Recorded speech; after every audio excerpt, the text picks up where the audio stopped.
ഈ പ്രധാന പദ്ധതികൾ കേരളത്തിന് അനുവദിക്കപ്പെടുമ്പോൾ അത് കേരളത്തിൻ്റെ ഭൂപ്രകൃതി വെച്ച് ഒക്കെ ആയിരിക്കാം ഒരുപക്ഷെ അത് കേരളത്തിലേക്ക് വരാൻ സജസ്റ്റ് ചെയ്യപ്പെടുന്നതൊക്കെ. പക്ഷെ നമ്മളത് പൂർണ്ണമായും വികസന പദ്ധതികളോട് മുഖം തിരിച്ചു നിൽക്കുക എന്ന് പറഞ്ഞാൽ അത് എത്രത്തോളം മനുഷ്യർക്ക് ഗുണകരമല്ലാതായി മാറുന്നു എന്നുള്ളതാണ്. പറഞ്ഞു വരുന്നത് ഈ തിരുവനന്തപുരം പൂവാർ കപ്പൽ നിർമ്മാണശാലയോടുള്ള കേരളത്തിൻ്റെ ഇപ്പോഴത്തെ നിലപാടാണ്. ഈ പദ്ധതിയോട് പൂർണ്ണമായും മുഖം തിരിച്ചു നിൽക്കുകയാണ് സംസ്ഥാന സർക്കാർ. സ്ഥലം കണ്ടെത്താനുള്ള കേന്ദ്ര നിർദ്ദേശത്തിന് മാസങ്ങൾ കഴിഞ്ഞിട്ടും മറുപടി നൽകിയിട്ടില്ല. അലംഭാവം ശരിവയ്ക്കുന്ന വിവരാവകാശ രേഖകൾ ജനം ടിവിക്ക് ലഭിച്ചിട്ടുണ്ട്. മറ്റ് സംസ്ഥാനങ്ങൾ പദ്ധതിക്കായി മത്സരിക്കുമ്പോഴാണ് കേരളത്തിൻ്റെ ഈ മെല്ലപ്പോക്ക്. ജനം ബ്രേക്കിംഗ്. ടിൻഡു ദാസ് ചേരുന്നു വിവരങ്ങളുമായി. ടിൻഡു, ഈ കേന്ദ്ര പദ്ധതിയാണ്, അത് ഇവിടെ ഒരു സജഷനായി വെക്കുന്നു, സ്ഥലം കണ്ടെത്തി നൽകാൻ പറയുന്നു. പക്ഷേ അത് കണ്ടില്ലെന്ന് നടിക്കുകയാണ് കേരള സർക്കാർ എന്ന് മനസ്സിലാക്കാൻ കഴിയുന്നത്. ഈ വിവരാവകാശ രേഖകളിൽ നിന്ന് എന്താണ് മനസ്സിലായിട്ടുള്ളത്, ജനങ്ങളോട് പങ്കുവയ്ക്കാൻ കഴിയുന്നത്? സെപ്റ്റംബർ 26-ാം തീയതിയാണ് നമ്മൾ ഈ വാർത്ത പുറത്തുവിടുന്നത്. ഞാൻ ഈ വാർത്ത പുറത്തുവിടുന്നതിന് 2 മാസം മുന്നേ തന്നെ കേന്ദ്ര തുറമുഖ മന്ത്രാലയത്തിൽ നിന്നും കേരളത്തിന് ഒരു കത്ത് ലഭിച്ചിരുന്നു. ഇന്ത്യയിലെ 9 സംസ്ഥാനങ്ങളിൽ കപ്പൽ നിർമ്മാണവുമായി ബന്ധപ്പെട്ട് സ്ഥലം എടുക്കുന്നുണ്ട്. അത് അനുയോജ്യമായ ഒരു പ്രദേശമായി കേരളത്തെയും കണക്കാക്കുന്നു. പൂവാറായിരിക്കാം അതിന് ഏറ്റവും അനുയോജ്യമായ മേഖല. അങ്ങനെയെങ്കിൽ സ്ഥലം കണ്ടെത്തി തിരിച്ച് ഇതുമായി ബന്ധപ്പെട്ട അറിയിപ്പ് നൽകാനായിരുന്നു ആ കത്ത് നൽകിയിട്ടുള്ളത്. പക്ഷെ ആ കത്തിന് മറുപടി നൽകിയിട്ടില്ല എന്ന വാർത്തയാണ് നമ്മൾ അറിഞ്ഞത്. ഈ കഴിഞ്ഞ സെപ്റ്റംബർ 26-ന് ആ വാർത്ത പുറത്തുവിട്ടിരുന്നു. അതിന് പിന്നാലെയാണ് അത്തരത്തിലൊരു കത്ത് കിട്ടിയിട്ടുണ്ടെങ്കിൽ ആ കത്തിന് മറുപടി കൊടുത്തിട്ടുണ്ടോ എന്ന വിവരം അറിയാനായിട്ട് വിവരാവകാശം കൊടുക്കുന്നത്. ആ വിവരാവകാശത്തിന്റെ പകർപ്പാണ് ഇപ്പോൾ നമ്മൾ പുറത്തുവിടുന്നത്. അത്തരത്തിലൊരു കത്ത് കിട്ടിയിട്ടുണ്ട്. ആ കത്തിന് ഇതുവരെ കേരളം മറുപടി നൽകിയിട്ടില്ല എന്ന ഒരു വാർത്തയാണ് നമുക്ക് ഈ ഘട്ടത്തിൽ പുറത്തുവിടാൻ സാധിക്കുന്നത്. വിദേശ രാജ്യങ്ങളിൽ നിന്നും പ്രധാനപ്പെട്ട കപ്പൽ കമ്പനികൾ വിദേശ രാജ്യങ്ങളിൽ നിന്നും ഒക്കെ ഇവിടെ ഇൻവെസ്റ്റ് ചെയ്യുന്നുണ്ട്. ഏതാണ്ട് നമുക്കറിയാം വിഴിഞ്ഞം തുറമുഖം വന്നതിന് പിന്നാലെയാണ് ഇത്തരത്തിലുള്ള പൂവാർ കപ്പൽ നിർമ്മാണശാലയും ഈ പ്രദേശത്ത് ആരംഭിക്കണമെന്നൊരു താല്പര്യം കേന്ദ്രം പ്രകടിപ്പിക്കുന്നത്. ഇതുമായി ബന്ധപ്പെട്ട പുറത്തുനിന്നുള്ള പ്രധാനപ്പെട്ട കമ്പനികളാണ് ഇന്ത്യയിൽ അല്ലെങ്കിൽ ഭാരതത്തിൽ ഈ തുക ഇൻവെസ്റ്റ് ചെയ്യുന്നത്. അതിനു വേണ്ടിയിട്ട് പൂവാർ ഒരു കപ്പൽ നിർമ്മാണശാല തയ്യാറാക്കുന്നതിന് താല്പര്യം പ്രകടിപ്പിച്ചിരുന്നു. ആ താല്പര്യമാണ് ഇപ്പോൾ കേരളം കണ്ടില്ല എന്ന് വെക്കുന്നതിന് വേണ്ടി പറയാം. നമുക്കറിയാം പ്രധാനപ്പെട്ട തുറമുഖ മേഖലയാണ് ഇന്ത്യയുടെ ഈ ഏറ്റവും തെക്ക് പ്രദേശമായ കേരളം, തമിഴ്നാട് തുടങ്ങിയ പ്രദേശങ്ങൾ. അപ്പോൾ ആ പ്രദേശത്ത് ഇത്തരത്തിൽ കപ്പൽ നിർമ്മാണശാല വരികയാണെങ്കിൽ അത് മറ്റു രീതിയിലുള്ള നിക്ഷേപങ്ങൾക്ക് കൂടി വഴിയൊരുക്കും.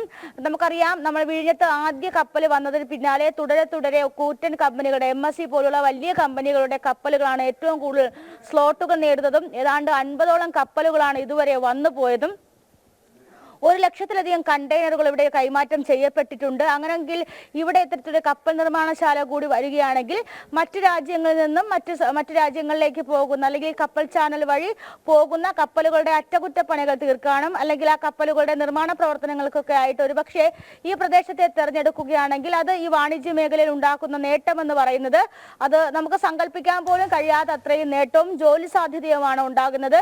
ഇതിന് ട്രയലായിട്ട് തന്നെ സെപ്റ്റംബർ മാസം 22-ാം തീയതി ഇത്തരത്തിലൊരു കപ്പലിന്റെ ഒരു അറ്റകുറ്റപ്പണി ഇവിടെ നടന്നിരുന്നു. അത് ബാർ ഫെൻസിംഗ് ആണ് നടന്നത്. അത് കപ്പലിന്റെ പുറം ഭാഗത്ത് വരുന്ന സുരക്ഷാ സംവിധാനങ്ങൾക്ക് വേണ്ടിയിട്ട് റബ്ബർ ഉപയോഗിച്ചുകൊണ്ടുള്ള ഒരു നിർമ്മിതി. അത് ഒരു കപ്പലിന്റെ നിർമ്മാണത്തെ സംബന്ധിച്ചിടത്തോളം കാരണം ഏറ്റവും ചെറിയൊരു നിർമ്മിതിയാണെങ്കിൽ പോലും അതിന്റെ ഒരു പ്രാഥമിക ഘട്ടം എന്ന രീതിയിൽ പൂവാർ അത്തരത്തിലുള്ള പ്രവർത്തനങ്ങൾ നടത്താൻ സാധിച്ചു എന്നതാണ് ഏറ്റവും പ്രധാനപ്പെട്ട കാര്യം. അപ്പോൾ ഇത്തരത്തിൽ ഏറ്റവും കൂടുതൽ വാണിജ്യ സാധ്യതകളും സാമ്പത്തികമായിട്ട് ലാഭം കൊയ്യാൻ കഴിയുന്ന ഒരു പദ്ധതി എന്തുകൊണ്ടാണ് കേരളം കേന്ദ്രത്തിന് മറുപടി നൽകാത്തതെന്നാണ് ഏറ്റവും പ്രധാനപ്പെട്ട കാര്യം. തൂത്തുക്കുടി പോലുള്ള പ്രദേശങ്ങളും ഇത് അനുയോജ്യമായിട്ടുള്ളതാണ്. നമുക്കറിയാം വിഴിഞ്ഞം തുറമുഖം വരുന്ന സമയത്ത് തന്നെ തൂത്തുക്കുടി ഏതാണ്ട് 9,000 കോടി രൂപയുടെ മാരിടൈം പദ്ധതികൾക്ക് കേന്ദ്രത്തോട് താല്പര്യം പ്രകടിപ്പിച്ചിരുന്നു. പക്ഷേ കേരളം അവിടെയും നിസ്സംഗതയാണ് കാണിച്ചത്. ഈ നിസ്സംഗത തന്നെയാണ് ഈ പൂവാർ കപ്പൽ നിർമ്മാണശാലയിലും കാണിക്കുന്നത് എന്ന് വേണം നമുക്ക് പറയാൻ. 2011 ഈ പൂവാർ കപ്പൽ നിർമ്മാണശാലയുമായി ബന്ധപ്പെട്ട പ്രാഥമികമായിട്ടുള്ള പഠനങ്ങളൊക്കെ കേന്ദ്രം പൂവാർ നടത്തിയിരുന്നു. അതിനുശേഷം കേരളത്തിനോട് താല്പര്യം അറിയിക്കാനും സ്ഥലമെടുപ്പ് നടപടികൾ പുരോഗമിക്കാനും അറിയിച്ചിരുന്നു. പക്ഷെ അത് കേരളം ഉൾക്കൊണ്ടില്ല. അതിനുശേഷമാണ് ഇപ്പോൾ ഈ വർഷം കത്തയക്കുന്നത്. ആ കത്തിന് ഇതുവരെ മറുപടി നൽകിയില്ല എന്ന് പറയുമ്പോൾ എന്താണ് കേരളത്തിന്റെ സ്വാർത്ഥ താല്പര്യം എന്നതിൽ അറിയേണ്ടതുണ്ട്. ഒരു പക്ഷേ നമുക്കറിയാം ഈ സർക്കാർ ഏതാണ്ട് അവസാനിക്കാനിരിക്കുകയാണ്. ഈ പദ്ധതിക്ക് കൈ കൊടുക്കുകയാണെങ്കിൽ അത് മറ്റുള്ളവർക്ക് നേട്ടമായി മാറുമോ എന്നൊരു ആശങ്കയൊക്കെ സർക്കാരിനുണ്ട്. അതോടൊപ്പം തന്നെ ഈ തീരദേശ മേഖലയെ സംബന്ധിച്ചോളം ഇത്തരത്തിലുള്ള കപ്പൽ നിർമ്മാണശാല വരുന്നതിൽ എതിർപ്പൊന്നും കാര്യങ്ങളൊന്നും ഇതുവരെ അറിയിച്ചിട്ടില്ല. വിഴിഞ്ഞം തുറമുഖത്തിന് ഉണ്ടായതുപോലെ പ്രതിസന്ധി എന്തായാലും ഈ കപ്പൽ നിർമ്മാണശാലയ്ക്ക് ഉണ്ടാകുമെന്നും തോന്നുന്നില്ല. കാരണം തീരത്തോട് ഏറ്റവും അടുത്തല്ല കപ്പൽ നിർമ്മാണശാല വരുന്നതും. അപ്പോൾ അതുകൊണ്ട് തന്നെ ജനങ്ങൾ ഇതിനോട് ഒരു എതിർപ്പും ഒന്നും അറിയിച്ചിട്ടില്ല. പക്ഷെ കേരളത്തിന് ഇപ്പോഴും ഈ പദ്ധതിയോട് വിമുഖതയാണ്. ഈ പദ്ധതി നടപ്പിലാക്കാൻ താല്പര്യമില്ല. തുറമുഖ വകുപ്പ് ഈ വിഷയവുമായി ബന്ധപ്പെട്ട് തുറമുഖ വകുപ്പിന് കത്ത് കിട്ടിയിട്ട് ഏതാണ്ട് മാസങ്ങൾ പിന്നിടുകയാണ്.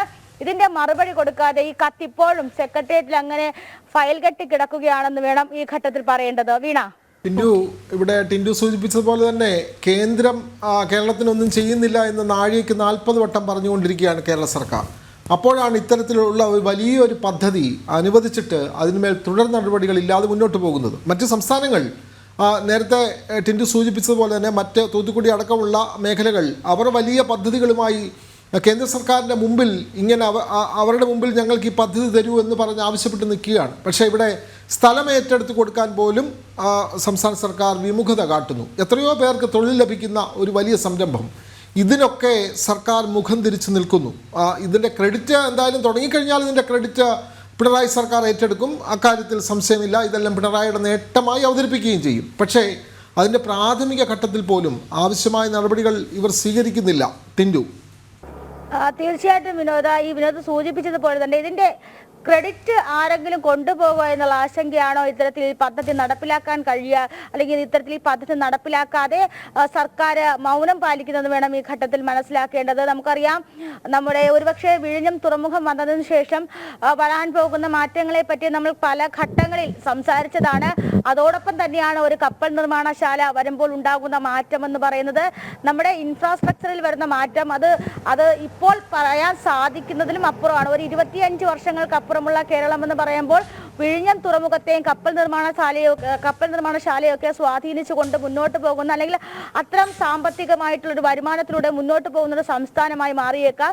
അപ്പോൾ ഈ മാരിടൈം മേഖലയിലെ വികസനമാണ് ഒരുപക്ഷെ തിരുവനന്തപുരം ജില്ലയും അതോടൊപ്പം തന്നെ കേരളത്തെ സംബന്ധിച്ചിടത്തോളം ഏറ്റവും കൂടുതൽ പ്രാധാന്യമായിട്ട് വരാൻ പോകുന്നത്. അപ്പോൾ അത്തരം വികസന പ്രവർത്തനങ്ങൾക്ക് കൈകൊടുക്കാതെ സർക്കാർ മൗനം പാലിക്കുക എന്ന് പറയുന്നത് തന്നെ ഏറ്റവും ഒരു അപഹാസ്യപരമായിട്ടുള്ള കാര്യമാണ്. കാരണം നമുക്കറിയാം, തുറമുഖം എന്ന് വിഴിഞ്ഞം തുറമുഖം എന്ന് പറയുന്നത് സ്വമേധയുള്ള തുറമുഖമാണ്.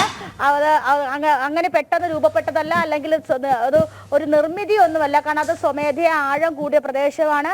ആ പ്രദേശത്തിന്റെ സാധ്യതകൾ മനസ്സിലാക്കിക്കൊണ്ട് പുതിയ പദ്ധതികൾ കൊണ്ടുവരിക, ആ സാധ്യതകൾ മുതലാക്കിക്കൊണ്ട് ഒരുപക്ഷെ ഈ നമ്മുടെ സംസ്ഥാനത്തിന് ഉതകുന്ന രീതിയിലുള്ള പ്രവർത്തനങ്ങൾ ചെയ്യാനോ ഒന്നും ഈ സർക്കാർ സംവിധാനങ്ങൾക്ക് ആകുന്നില്ല എന്നതാണ് ഏറ്റവും പ്രധാനപ്പെട്ട കാര്യം. ഞാൻ നേരത്തെയൊക്കെ സൂചിപ്പിച്ചതുപോലെ തന്നെ വിഴിഞ്ഞം തുറമുഖത്തിന്റെ ഉദ്ഘാടനത്തിന്റെ 3 ദിവസം മുന്നെയാണ് തമിഴ്നാട് സർക്കാർ ഇന്റർനാഷണൽ കോൺക്ലേവില് മാരിടൈം ബോർഡിൽ ഒരു വലിയ വമ്പൻ പദ്ധതിക്ക് കൈകൊടുക്കുന്നത്. ഈ കൈകൊടുക്കുന്ന പദ്ധതിക്ക് തൊട്ട് മുന്നേ തന്നെ കേരളത്തിനോട് താല്പര്യമുണ്ടോ എന്ന് കേന്ദ്രം ചോദിച്ചിരുന്നു. പക്ഷേ തുറമുഖത്തിന്റെ ഉദ്ഘാടന പ്രവർത്തനങ്ങളും നിലവിൽ തുറമുഖം അത്തരത്തിലുള്ള പ്രവർത്തനങ്ങളിലേക്ക് ഒന്നൊക്കെ പോയിട്ടില്ല എന്നൊരു അഴകൊഴിഞ്ഞ മട്ടാണ് കേരളത്തിന്റെ ഭാഗത്തുനിന്നുണ്ടായത്. അതുകൊണ്ട് തന്നെ ഏതാണ്ട് ബൃഹത്തായ ഒരു പദ്ധതിക്ക് തമിഴ്നാടാണ് കൈകൊടുത്തത്. അപ്പോൾ കേരളം ഇത്തരത്തിൽ കാണിക്കുന്ന അലംഭാവം, നിസ്സംഗത, അതൊക്കെ ജനങ്ങൾക്ക് ഉതകുന്ന രീതിയിൽ പ്രയോജനപ്പെടുത്താൻ അവർക്ക് സാധിക്കുന്നില്ല എന്ന് വേണം മനസ്സിലാക്കേണ്ടത്. ഞാൻ നേരത്തെ സൂചിപ്പിച്ചതുപോലെ തന്നെ ഒരു കപ്പൽ നിർമ്മാണശാലയുടെ കല്ല് പോലും ഇടാതെ അവിടെ അല്ലെങ്കിൽ പുറമേ നിന്നുള്ളൊരു കപ്പൽ വന്ന് അതിന്റെ അറ്റകുറ്റപ്പണികൾ നടത്തി പോയിട്ടുണ്ടെങ്കിൽ പൂവാർ എന്ന് പറയുന്ന മേഖല ഒരു കപ്പൽ നിർമ്മാണശാലയ്ക്ക് എത്രയും അനുയോജ്യമായ പ്രദേശമാണെന്ന് നമുക്ക് നിസ്സംശയം കണ്ണടച്ചുകൊണ്ട് പറയാൻ സാധിക്കും. കാരണം അവിടെ ഒരു പ്രവർത്തനങ്ങൾ നടക്കാതെ പോലും ഒരു കപ്പലിന്റെ അറ്റകുറ്റപ്പണികൾ നടത്താൻ സാധിച്ചു. അപ്പോൾ വിഴിഞ്ഞം തുറമുഖം പോലെ തന്നെ ഏറ്റവും കൂടുതൽ അനുയോജ്യമായ ഒരു പ്രദേശമാണ് കപ്പലുകൾക്ക് വന്നു പോകാനും അറ്റകുറ്റപ്പണികൾ നടത്താനുമെന്ന് പൂവാർ തെളിയിച്ചിരിക്കുകയാണ്. 2011 ഇതിന്റെ പഠനങ്ങളൊക്കെ നടന്നിട്ടുണ്ട്. ആ പഠനങ്ങളൊന്നും മുന്നോട്ട് കൊണ്ടുപോകാതെ, ആ റിപ്പോർട്ടുകളൊന്നും പരിഗണിക്കാതെ, കേന്ദ്രം നൽകുന്ന കത്തിന് പോലും മറുപടി കൊടുക്കാതെ ആ കത്തിന് മേല് ഈ തുറമുഖ വകുപ്പും സർക്കാരും അടയിരിക്കുകയാണ്. വിനോദ്, തീർച്ചയായും വലിയൊരു പദ്ധതിയാണ്. കേരളത്തിന് നഷ്ടപ്പെടുന്ന സാഹചര്യത്തിലേക്ക് നീങ്ങിയാണ് കാര്യങ്ങൾ. കാരണം തൊഴിലവസരങ്ങൾ, അതെ, അതിലേക്ക് ഒക്കെ സർക്കാർ മുഖം തിരിക്കുന്നു. വലിയ വാർത്തയാണ് ടിൻഡു കൈമാറിയത്.